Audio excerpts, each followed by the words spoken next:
Hi, everybody. It's the Plant-Based Business Hour. I'm Elysabeth Alfano. Happy to have you with me today. I've been on vacay. I've been in Japan, taking a little break from the madness that is plant-based innovation and the world as we know it, following politics and the rest has the world upside down.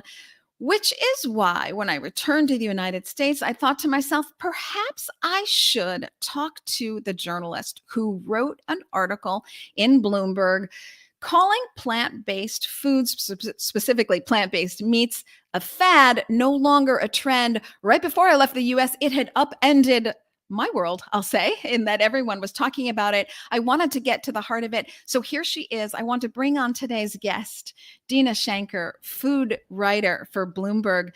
Deena, thanks for being with me today. Thanks so much for having me. Okay, so no news to you. Your article declaring that plant-based meats are truly a fad and not a trend really shook up the world, and I believe that you got a lot of responses to it. I'd like to know just if you could tell us what kind of reactions did you get? I got actually a really wide spectrum of reactions from people in the food world that are not focused on plant-based meat. I actually heard from a number of people telling me that it was right on the money, that they've seen this for a long time. They were so happy to see it finally covered. But I got a very different response from people in the plant-based meat world, and they were not happy and said that I was wrong. And I also got a few more people telling me that I should, I should cover factory farming, which of course I've done for many years. So that was also interesting. Yeah. Okay. So is it the reaction that you expected? I really didn't expect such a strong reaction, partly because what I was writing was mostly not news. People that have been people that are in the sector know, I would think, how far down sales have fallen, and people that are not intimately involved in the sector but keep up with it in the news probably have seen headlines and coverage around that as well. Well, we'll dive into that in a second, but perhaps before we get to that, I'd like to take a bird's eye view and take a step back. Like politics, journalism has changed so much in the last 3 years, let alone 10 years. I'm wondering how you see yourself as a food reporter for Bloomberg since 2016, and you've been covering food long before that for other periodicals and media. How do you see the role of a journalist today? Do you see it as a role to inform and thus educate and maybe even inspire, or is it the journalist version story that they put out there? Well, I can only speak for myself as a journalist. My job, I write for Bloomberg. My beat is the packaged food companies. My number one job is to break news. So to tell news that has not been told before. As I said, this story was not an example of that. I also do some long form journalism. And when I do something like this, I'm excited to have an opportunity to put together years of work into one package that I hope people will read. I hope people will read it because I think it's interesting. I think it's informative. And for me, like I said, it's the culmination of years of work. So maybe people haven't read every single twist and turn in the plant-based meat saga, every quarterly earnings or, big partnership announcement. But the ability to put it all together in one place is exciting for me on a personal level. I will also just say that, of course, I want people to read my work. But more important to me than people reading my work is that my work is accurate and fair. And that's true whether I'm writing 300 words on layoffs at a company or a new partnership deal, or whether I'm writing 4,500 words on an entire category. So let me just dive in a little bit there. So you feel that this article is a culmination of your work? Am I understanding that correctly? Do you feel like this is a repackaging of all of the work you've been doing around this sector for a while? Oh, it is. I mean, not all of the work, but it is definitely like a highlights reel of my work from the past several years, I think. Interesting, because in many ways, you are vegetarian. Is that right? I'm a pescatarian, so I You're don't eat meat, pescatarian. but I do eat fish. Yes. Okay. Okay. And you cover food, so intimately connected to this subject. I think many would say, I mean, I've heard all the things that you've heard, probably people maybe praising it on the meat side, let's say, and then also people saying it's a hit piece. I've heard it all, just like I'm sure you have here. you feel, I'm surprised to hear you say, because you've covered the sector for so long, I'm surprised to hear you say that you feel that this is a package, not a moment in time, because I think 2022 is a very particular year, no matter what subject you're talking about. It was a freaky year for every industry. It's interesting to hear you feel that this is many years of work and not just a snapshot. I mean, I think it's both. I think that I would never say that I can predict the future. I can only call it like I see it right now. And so I also do think, though, that, I have a view on like this particular topic that has been built over several years. So I think that perspective is valuable. And I would say the same thing about my perspective on like gestation crates. I think that my perspective on gestation crates is informed by the years of coverage I've done leading up to right now. But it doesn't mean that I know what's going to happen in the next year or 10 years. But I think I can make more, say, educated predictions than people that don't follow these things so closely. And anyone who listens to this podcast knows that at the end of every podcast, we make educated predictions. So we'll be getting to that, folks, for sure. And I should say, while I did hear the complete spectrum of fantastic article versus hit piece, also when I mentioned that I'd be interviewing you on LinkedIn, the most common response that I got was #respect. So thank you for coming here. Many people see and recognize your work in the industry for years, and duly noted that you've been covering gestation crates, factory farming, and other things. So lots to get into. But again, I just want to hone into your way of thinking a little bit before we get into some of the details, because I actually think it's a trend, not a fad. Spoiler alert. So we'll talk about how we might differ on that subject. But do you see any risk, I guess I would say, to you personally to make such a grand statement, fad, not trend, in such a tumultuous year where nothing is certain and there's so much innovation still happening and so young in the sector's life cycle?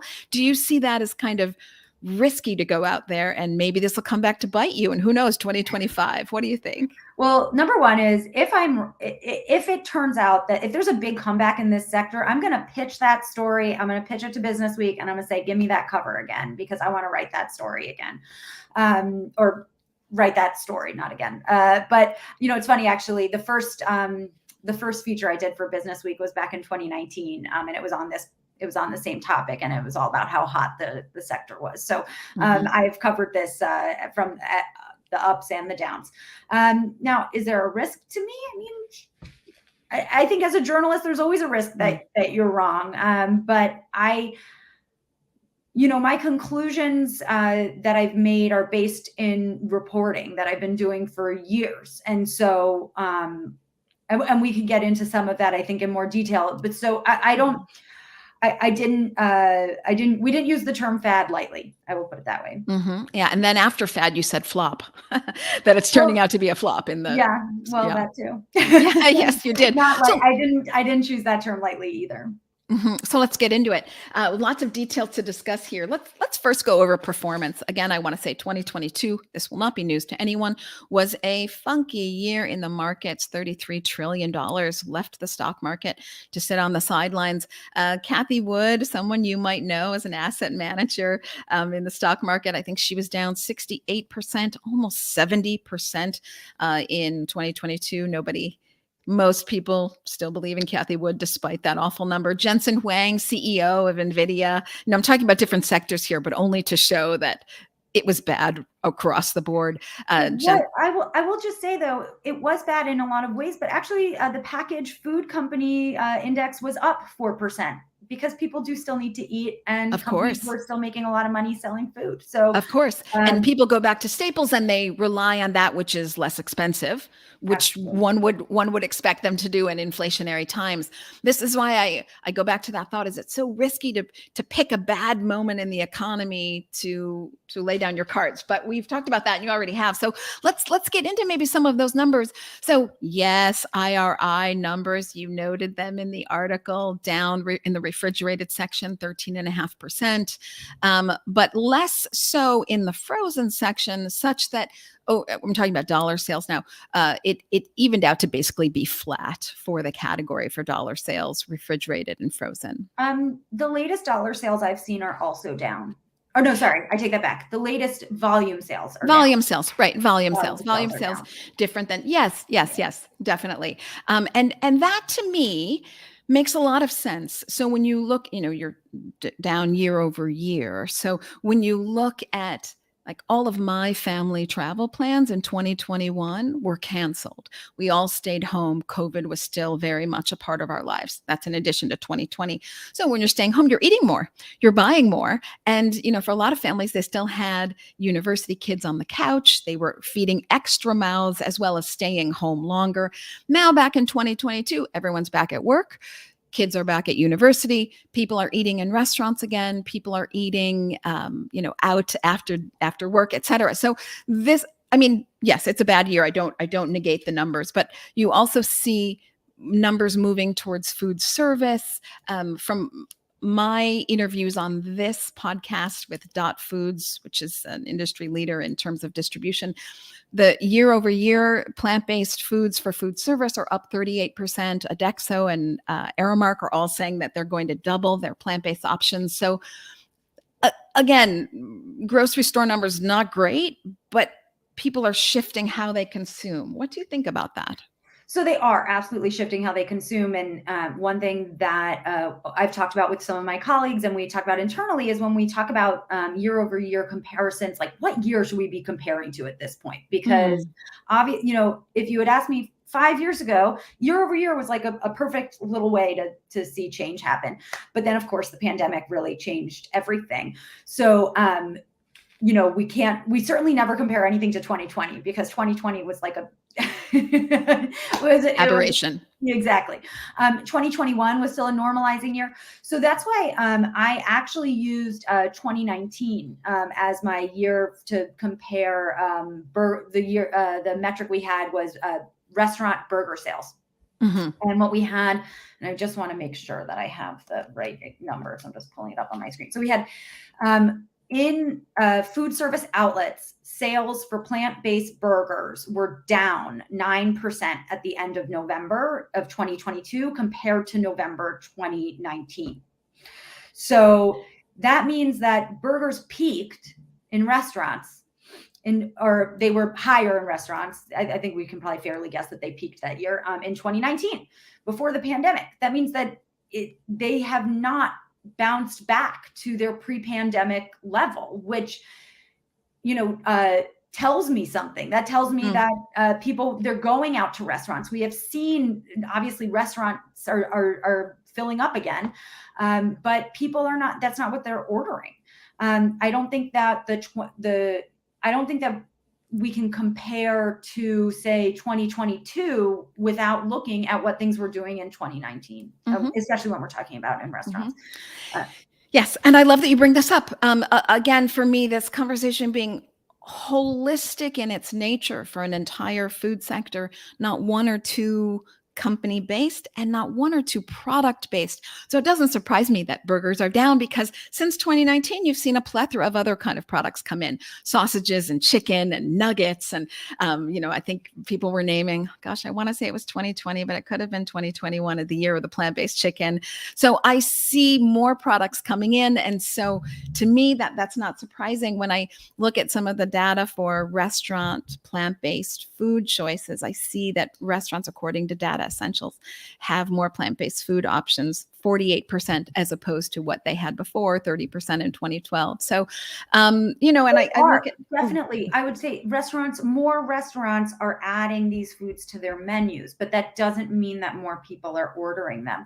What I've been told in my reporting is that restaurants, so as somebody who, I'm a pescatarian now, but for a long time I was a vegetarian. And so I've done the vegetarian thing at restaurants where you go and you're like, what can I eat on this menu? And how is it possible that there's a whole menu here, nothing to eat for me that doesn't have meat in it? And I remember once at an airport restaurant being like, okay, So what you do is you make the cheeseburger. You just take the burger out of there.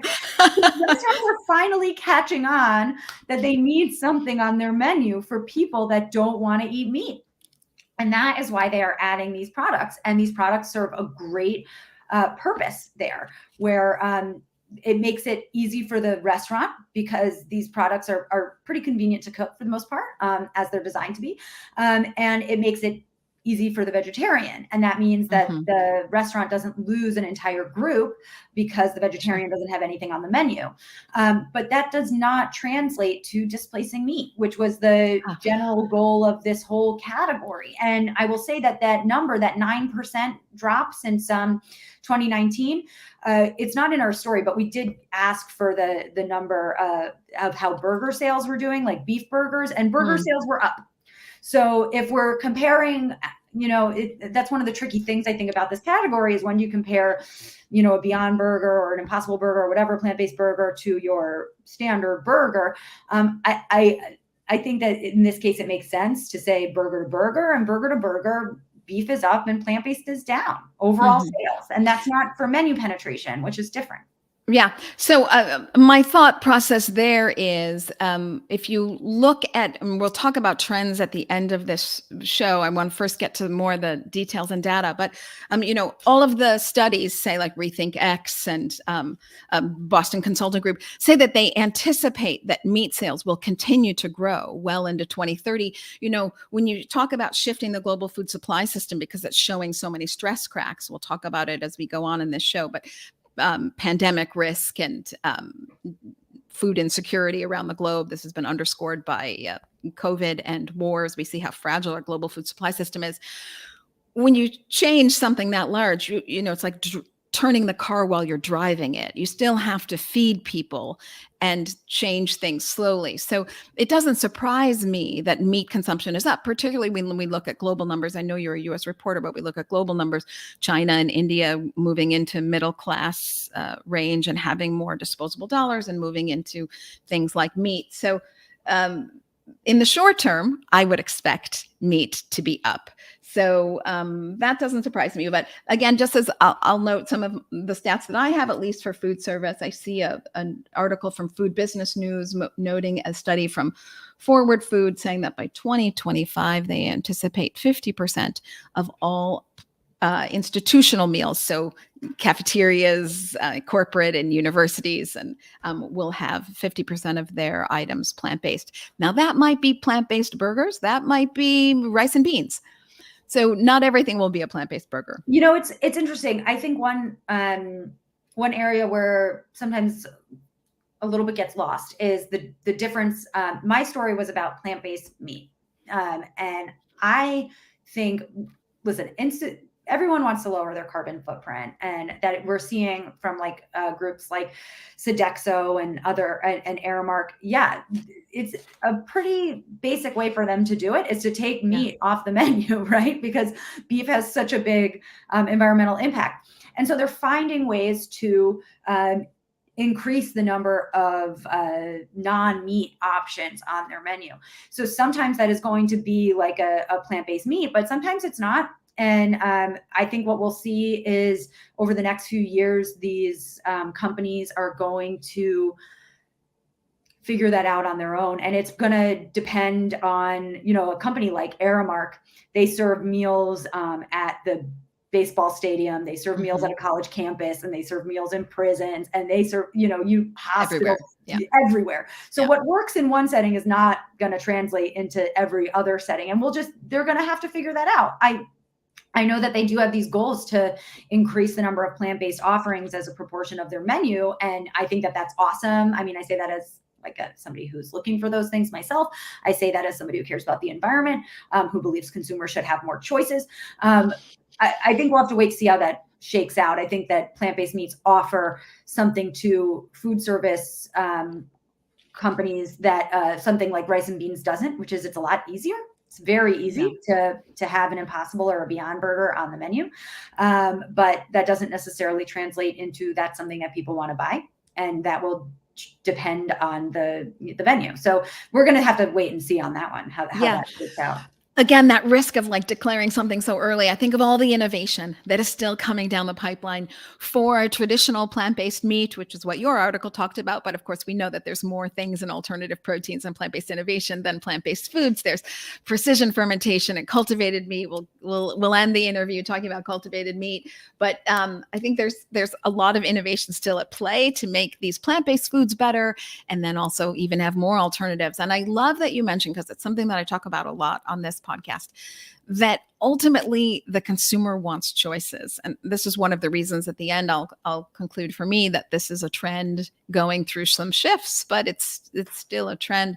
You walk down the potato chip aisle and you're like, oh my God, will it ever end? It's baked, it's fried, it's a square, it's a triangle, it's blue, it's yellow, it's salted, it's not, it's in a can, it's in a bag, it's loose, it's blue corn. I mean, like the thing goes on, and you realize the consumer wants choices. And I almost I don't mean to be sarcastic here. I almost feel bad for the meat eater, because I feel like their choices are so limited. It's like you go to the meat counter, it's like ribs or not.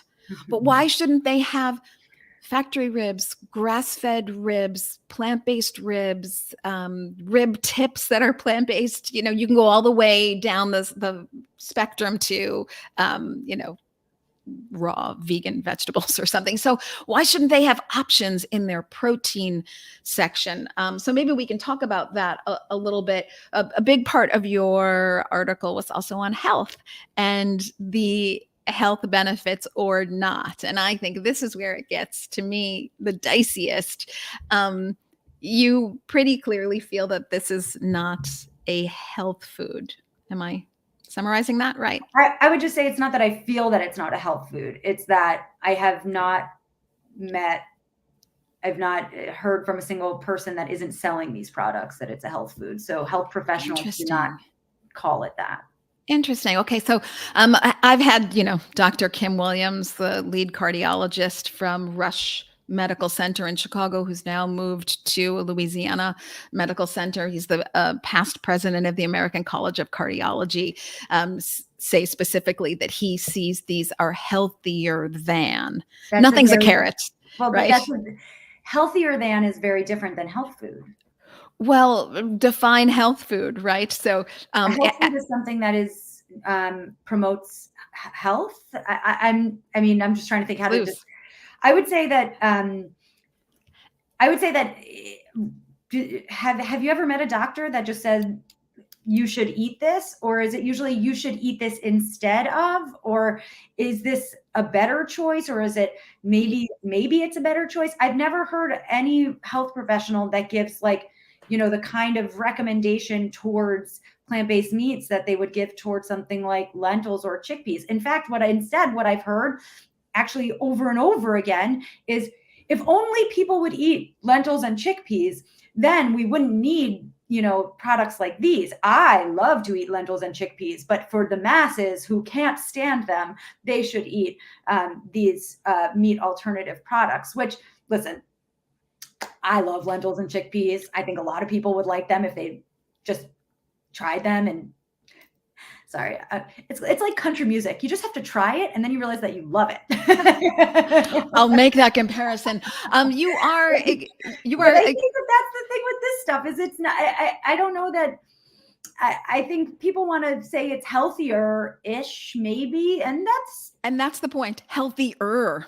No one says it's a carrot. I don't think the companies themselves even claim that they would replace lentils, or they're not in competition, for lack of a better expression, with lentils. They are healthier than. I do want to pull up some studies here, because you said, I got to put on my glasses. Gosh darn it. I want to pull up some studies here because you're mentioning health professionals. I'll just pull up this. Hopefully, I'm sorry, everyone listening on audio podcast. I'm reading here from the National Library of Medicine. Colorectal cancer is the third most common cancer in men and second in women worldwide. More than half of the cases occur in developed countries. The consumption of red meat, beef, pork, lamb, veal, mutton is high in developed countries, and accumulated evidence is convincing association between the intake of red meat and especially processed meat for colorectal cancer. I can do the same for, this is a Harvard study talking about trimethylene oxide. And I'll give you just a second. Let me get through like the text stuff because I have to share my screen and stuff. So it's tricky for me. So let me just read from the Harvard study, red meat, trimethylene oxide in your heart, a substance called trimethylene oxide is produced in your body when it digests red meat. It may raise the risk of cardiovascular problems. And then there's also animal heme. So animal heme is an essential nutrient in dietary proteins and critically impacts diverse physiological and pathological processes, basically saying here a wide range of epidemiological studies have focused on examining the association of dietary heme intake, mainly from red meat, with risks of common diseases. So I went on there for a while just because now I'm going to stop sharing my screen so I can get back to seeing you. Where are you? So you had asked about health professionals, and I read these articles and see the better than option. You could do a similar search and see what it tells you about ultra processed foods. Yes, but that I'm not saying that meat is healthy. I'm not going to say go out there and have some bacon and it's good for your heart. Absolutely not. I think the science showing that red meat and processed meats are linked to cancer, diabetes. Sure. I mean, you name it. And it's heart disease. It's all premature death. Yes. Obesity. Red meat and processed meats are linked to a lot of really bad outcomes. And I would never, I don't have any dispute with that. I think the difference is I think where we maybe have a difference here is that I don't think that comparing these products to the very low bar of red meat and processed meat makes them health food. Healthier. Well, healthier. Well, number one is, I would say, the first thing is that Ethan Brown, who we discussed at length in our story, Ethan Brown doesn't say healthier. Ethan Brown says healthy. And I think that that's really important to keep in mind. When consumers were going for these products, we had one study that found, let me see where that's. Yeah, I'm going to do the same because I, of course, was researching Beyond Meat's website right before getting on here. And I don't think that that's what they say. So in 2020, half of Americans thought fake meat, plant-based meat, whatever you want to call it, were healthy. That's not healthier, that's healthy. Now, but that's consumer perception, and I think consumers maybe don't. We're not really talking about consumer perception because it's not rated in, the scientific studies. That's just a perception, as you say. Let me just make sure. I think that these products were sold as, certainly Beyond Meat made the case that these products were healthy. Ethan Brown talked about, athletes were seeing results like the next day or the same day of eating his products. And I think that's a really, I'm just trying to think about the right way to, that's a pretty big, bold statement to make. And he regularly, made those kinds of statements about, and he just on his latest earnings call, he just went on a very long, had a long part of his earnings call was about how healthy his products are and about the misperception that they are not healthy. Now, I think that these products were sold to the public in a way that consumers were misled. Or at least I would say my reporting shows that. My reporting shows that consumers thought these were healthy, and they were sometimes sold that way. And you can see it when you go to the supermarket, the health claims on the front of those, which are similar to the way food companies have sold their products for decades, is by making health claims on them. I mean, like junk cereal will say great source of vitamin C, right? So everybody makes health claims, and now these companies are making health claims too. So I know there's this question of, are they healthier? Well, I don't think that that's the, I'm just trying to, the people who advocate for these products, health professionals might say, yeah, an Impossible Whopper is healthier, but not all of them will say that. Some of them will say it's kind of a wash. People that are not advocating for these products, in my experience, say you can, in any healthy diet, can include indulgences. These products are indulgences. And I think that, they are ultra processed foods. That's not an, I think that's a fact. They are ultra processed foods. So I wanted to give Deena the floor and not interrupt her because she's brave to come on this. No, it's okay. But I didn't want to interrupt you. I wanted you to feel that you had the whole floor to say exactly what you think, and you feel that your research has done over the years. I do really disagree here. I'll say I'm sharing now. I'm on again. Sorry for those listening only on audio. Sharing now my screen. I was able to find the Beyond Meat.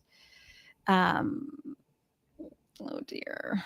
Hold on, let me make sure that I've got this. The Beyond Meat page, which says our products are designed to be better for you than animal proteins. And I think that's a fair comparison because we were talking about the burger to burger sales. We were talking about specifically the plant-based meat versus red meat. So I think it's only fair to continue that comparison. And as you say, it's a super low bar. It is a super low bar. And why? And we talk about consumer choice. Why wouldn't consumers have the option to trade up? Is it a carrot? No, obviously. Hopefully everyone sees that when they scan the barcode of a package.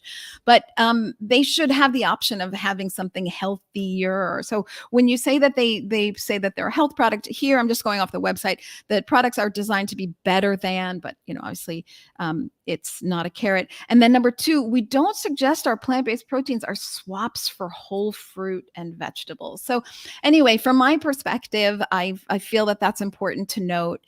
And I also think that as we talk about food in general, again, maybe even leaving the plant-based space, but food in general, there's so much education that needs to be done for the consumer. But health is not a black or white thing. It is always a spectrum. So, as you run the spectrum for plant-based meats or even real meats, we'll say, your processed bacon, which is a class 1 carcinogen, according to the World Health Organization, is maybe the worst, with, grass-fed beef maybe being better for you. And then you move up to processed meats, and then you move to cooking at home with a bowl of brown rice and beans, and then you move to, let's say, a salad, raw and whole. So it's going to be this spectrum. And why shouldn't consumers have choice? I mean, everyone's going to walk into a July 4th party and they're going to have a burger. They're not having a salad, they're having a burger. So why shouldn't they have the choice of something better than?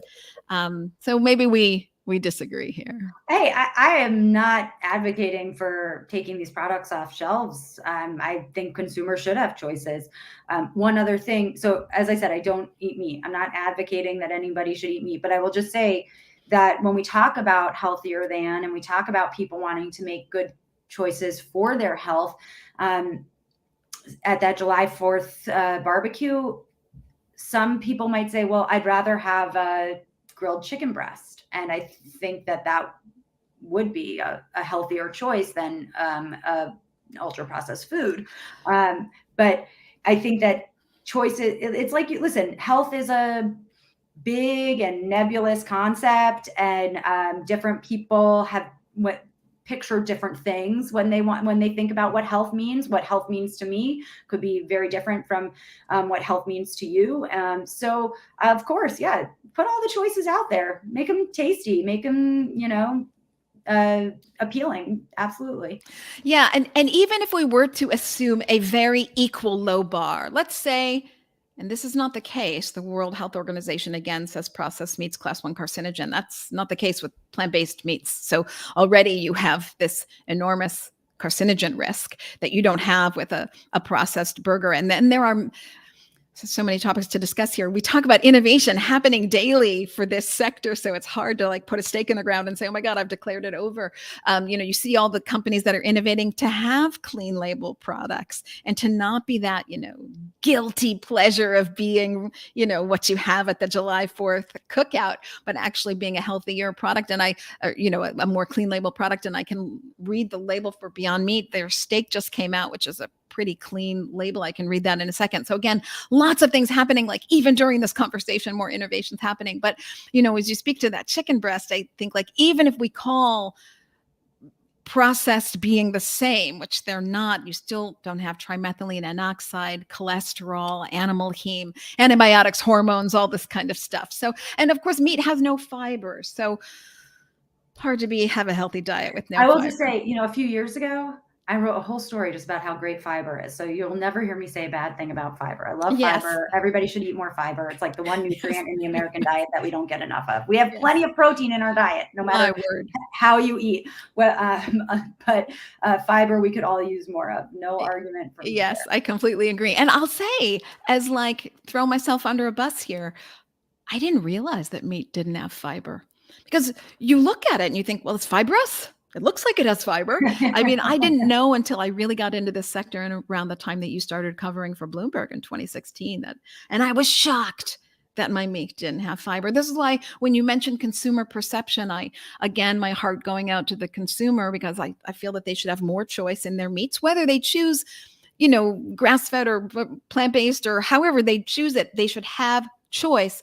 They really need education. This is probably a subject for another podcast, but I'd like to see our educational system reformed so that people can make informed choices for themselves. And that starts early on. Something else I'm all in support of is more food education, starting from when we're kids. Absolutely. 100%.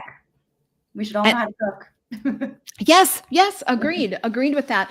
I'd like to say one more thing, and I'll let you have the floor too if you feel like you want to say one more thing. But as we talk about clean label products, I looked at Beyond Steak, which I haven't tried yet, have no idea what it tastes like, but it has 21 grams of protein with only 1 gram of saturated fat, no cholesterol, of course, no hormones, antibiotics, of course, and it's the ingredients are water, wheat gluten, fava bean protein, expeller pressed canola oil, natural flavors, salt, less than 1% of spices, garlic powder, pomegranate yeast, sunflower lecithin, fruit, and vegetable color. So, I think things are, again, is it a carrot? No, but things are progressing. So I hope we're not done with this conversation, but I will say that for the nutrition part, I hope that you'll come back, because I think in 10 months we'll have another conversation. But let's go to the environment, because my gosh, how can we talk about the sector without talking about the environment? Now we kind of leave your article. You, of course, only have so much space to talk about things. So you didn't really talk about the environment too much. But we know our current global food supply system showing lots of stress cracks. A major factor in climate change. 32% of the world's the world's methane comes from animal agriculture. Obviously can't really impact climate change if you're not going to address that important lever. Any thoughts on how the environmental stats supporting this sector will help to push it either back to a trend, in your opinion, or not make a difference?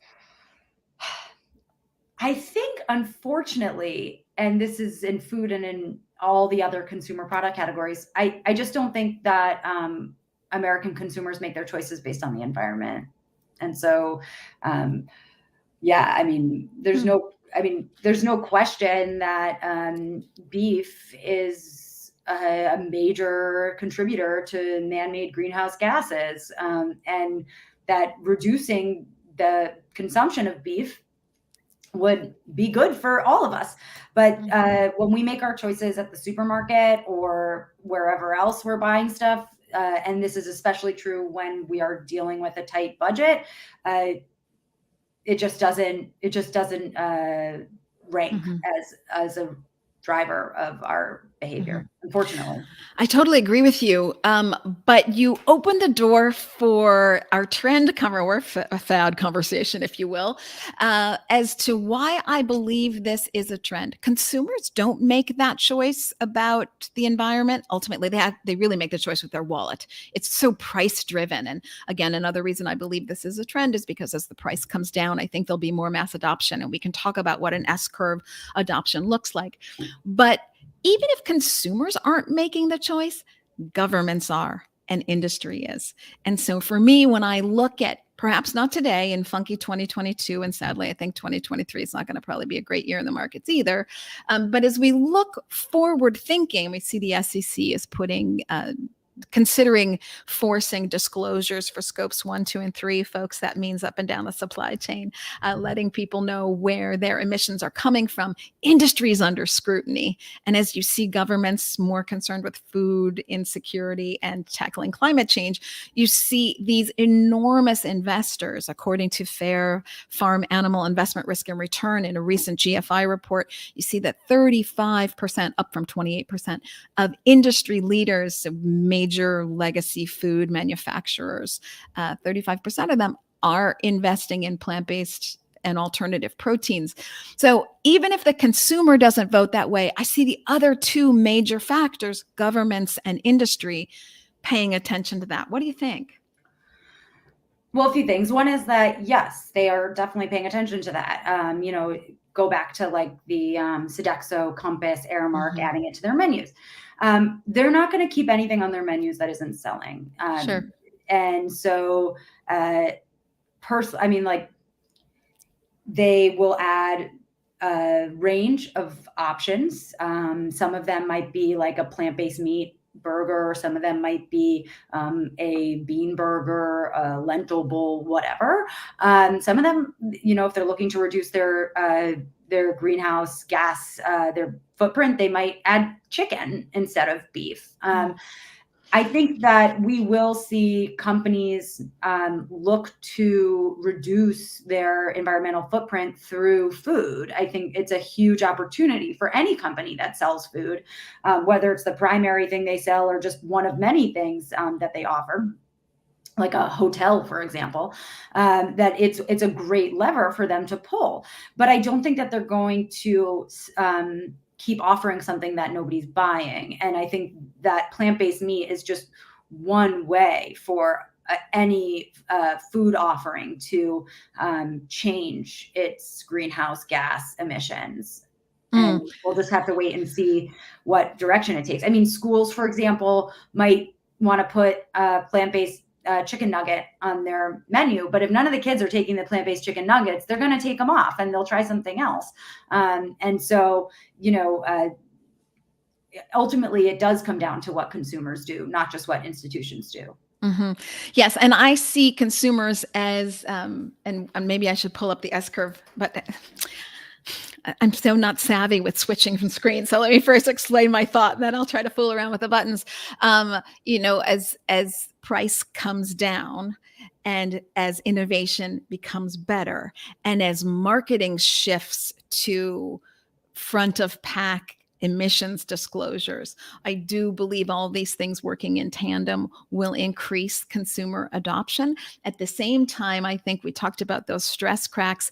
If an institution, let's say, switches to chicken, which according to a Washington Post article, which I don't have with me at the moment, so I'll include it in the show notes, chicken, certainly not as bad as beef, but certainly worse than a plant-based product for emissions. Yeah, for sure. But you think of the bird flu. Now, China's never been able to really get rid of their bird flu. And here we are on our second bird flu. Our first one, I believe, was 2015, killing the same amount of birds, destroying the same amount of birds that we're doing now. And we haven't been able to stop it. It's been over a year. You see this kind of inefficiency in the system and the risk. I mean, you say chicken, and I know we agree here, but I just feel compelled for my listeners to share this stat. Please, everyone, go to Consumer Reports, August of 2022. Consumer Reports did a random study of ground chicken, and they found that 31% of all samples had salmonella. And when they took these stats to the USDA said, yeah, we know, because we allow 25%. That means 1 in 4, your chances of buying chicken with salmonella, 1 in 4, and that's allowed by the USDA. So, chicken, not a catch-all for perfection. Oh, no, listen, like I said, you're never going to I'm not going to sit here and defend meat. That's not. No, I know you are. Yeah. But, I think one thing that I think about sometimes is the a lot of consumers want to reduce their meat, right? They want to behave. They want to buy, more environmentally friendly things, even if they don't necessarily do it because it's more expensive. They, in theory, would like to, et cetera. But I think that the conscious consumer who's looking to either behave more environmentally in a more environmentally friendly way, or who is looking for a healthier food, a health food, something that they want to put on the table for their families that's healthy.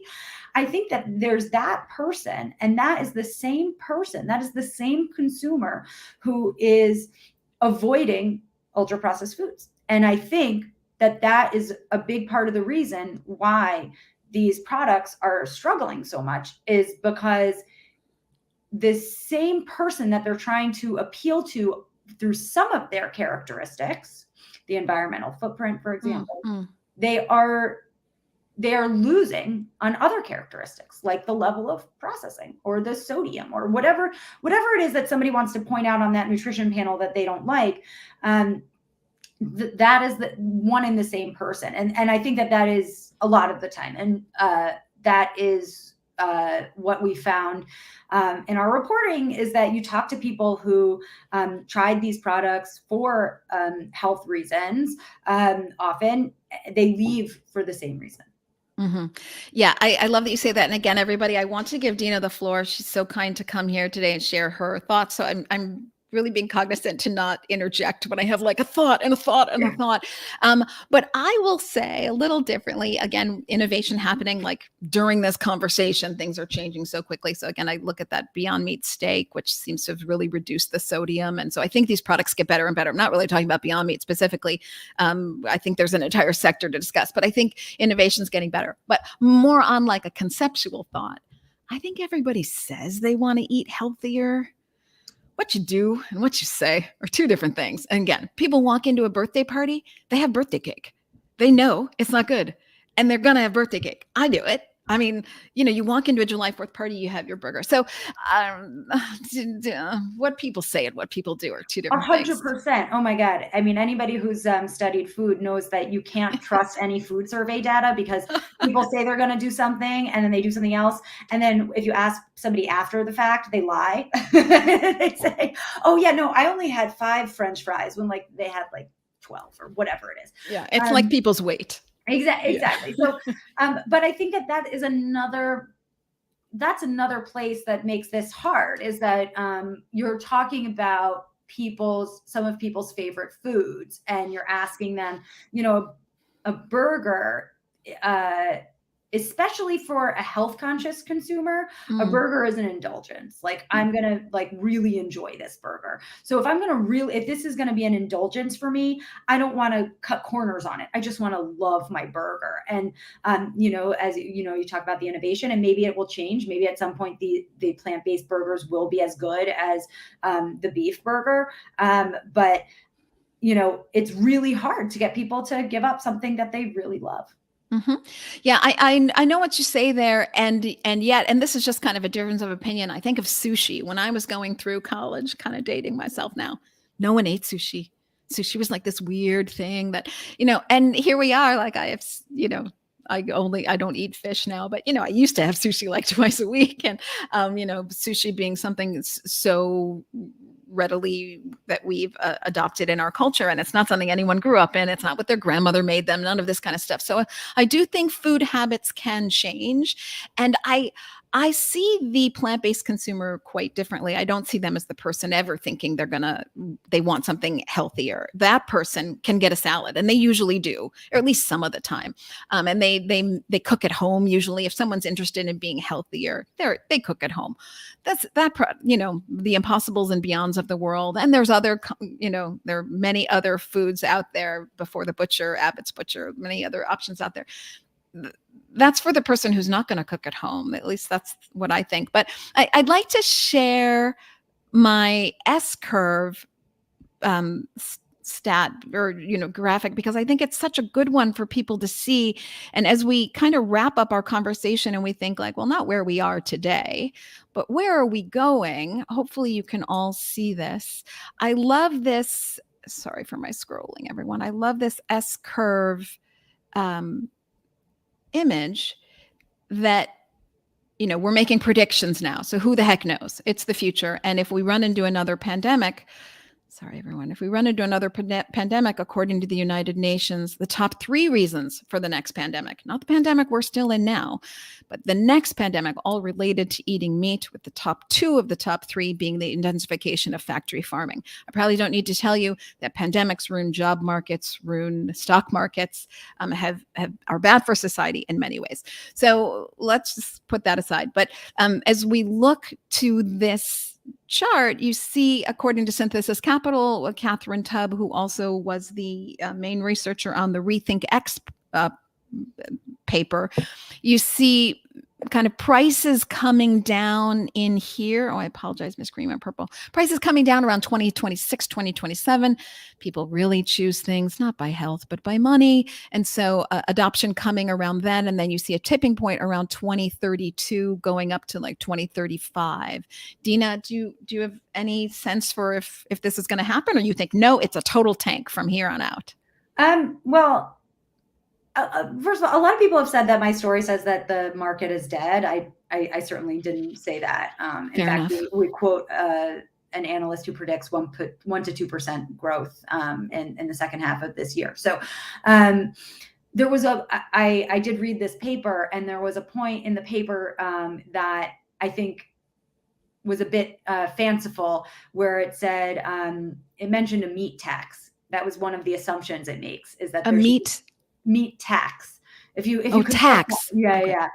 Which I just don't see that happening. And so I'm not sure. Listen, I don't predict the future. I think that price parity it absolutely has to be price parity. Like that. In fact, it should be less expensive because you're asking people to make a substitution of something that they absolutely love. So you've got to make that like a really good, make that as easy of a choice as possible.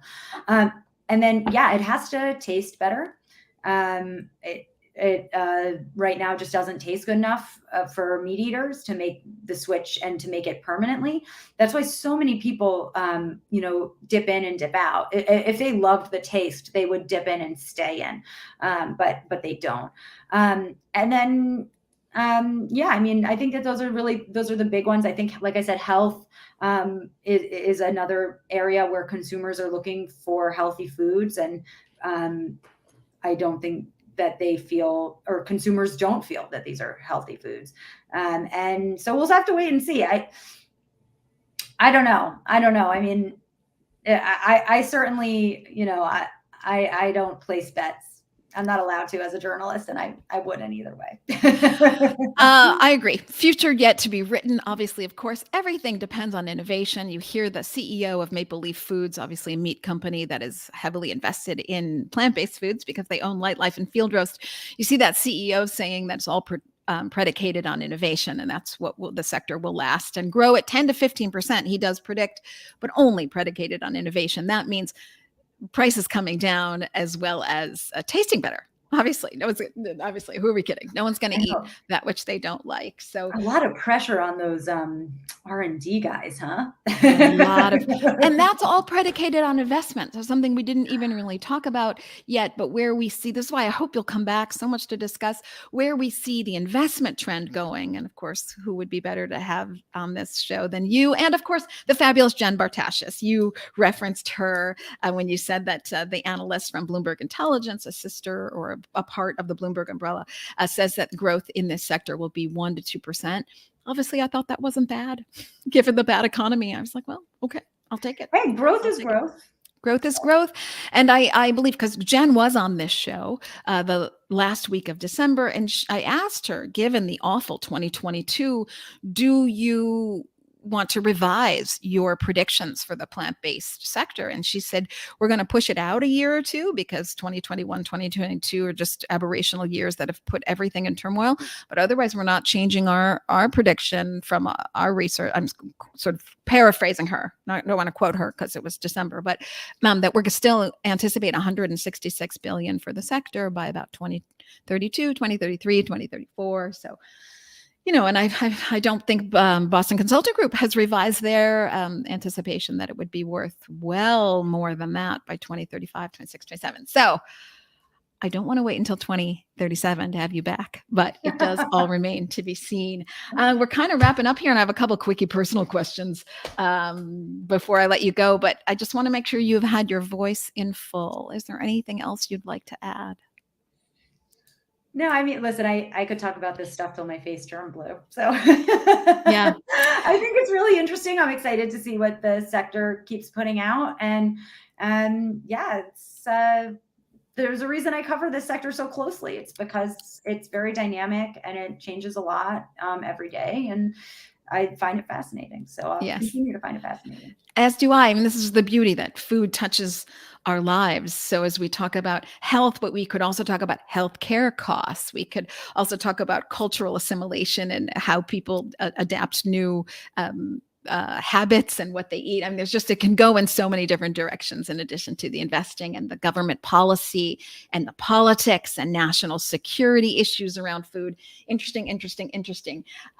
Some people have been said, and if you don't want to answer this, you just say, I'm not answering that question. So you just tell me. But some people have been said, hey, maybe this should have been an opinion article. What do you think about that? It's not an opinion article. Okay. Noted. You are having a very busy day and your day's not going as you would like. What is the phrase you tell yourself to get yourself back in the groove? A roommate gave me great advice a few years ago, which was nobody cares. I love that. And I will use that because that helps to ground you, like it's just not that big a deal. When I'm in my own head too much, I just like, nobody cares. That's awesome. What do you wish you knew 10 years ago that you know now? But I'll let you revise that if you want to say 5 years or 7 years. What do you wish you knew then that you know now? Oh my God. So, I mean, so many things. It was before I had kids. So I wish I had really understood the value of sleep and being by myself. Yeah. I feel you. And I don't have children and I feel you. So I know what you're saying. Okay. Again, the same busy day you're running around, but this time you didn't have time for lunch. What is your go-to snack? When I'm home, like whatever leftovers are in the fridge, hopefully there's something left over from dinner last night. I'll give a plug to my favorite plant-based meat product. Do it. I'm still a big fan of the Morningstar Farms bacon. I love it. I've been eating it since I was a kid, except for like a brief foray into not keeping kosher. When I was in college, I was never a bacon eater really. But I really love that product. So it's also a good snack sometimes. Yeah, that's great. Funny that you mentioned it. Kellogg was going to spin off their plant-based part of the company, and they've decided not to do that. I think that to me is another nod from industry that they believe in long term. Of course, nobody knows the future, but I thought that was interesting that they've decided to do that. So Morningstar. The reason they decided to do that was because the valuations of the companies in the space had fallen so much. So the value for Morningstar Farms that they'd be able to get was much lower. So I guess you can really read that in either direction. Two ways. Yes, right. Which is why I'm so glad that you came on this debate. Should I call it a debate? I don't know, but an exchange of ideas. Conversation. Yes, more of a conversation, which is why I hope you'll come back, because I think we're going to see that 2023 is a very interesting year for the sector and for food systems transformation in general. So I want to thank you, the unflappable Deena Shanker, for coming on this show, the Plant-Based Business Hour. Great to hear from you. Personally, what I learned really, I'll say 30 years ago, I wish I knew then that I know now, is always use my voice. So that's why I do this podcast. So I'm glad that I too get to share my thoughts and ideas with you. And I do hope that you will come back. So thank you for being here today. Thank you very much for having me. Thank you. I love it. Thank you to Deena. And then to everybody else watching on Facebook, LinkedIn, YouTube, and Twitter, I thank you too for caring about this subject. You know what to do. Go to iTunes and write a review. And then of course, when this comes out, share. I say, everyone, goodbye. I will see you next Tuesday. But Deena, don't go away. You stay put. Everyone else, have a great week.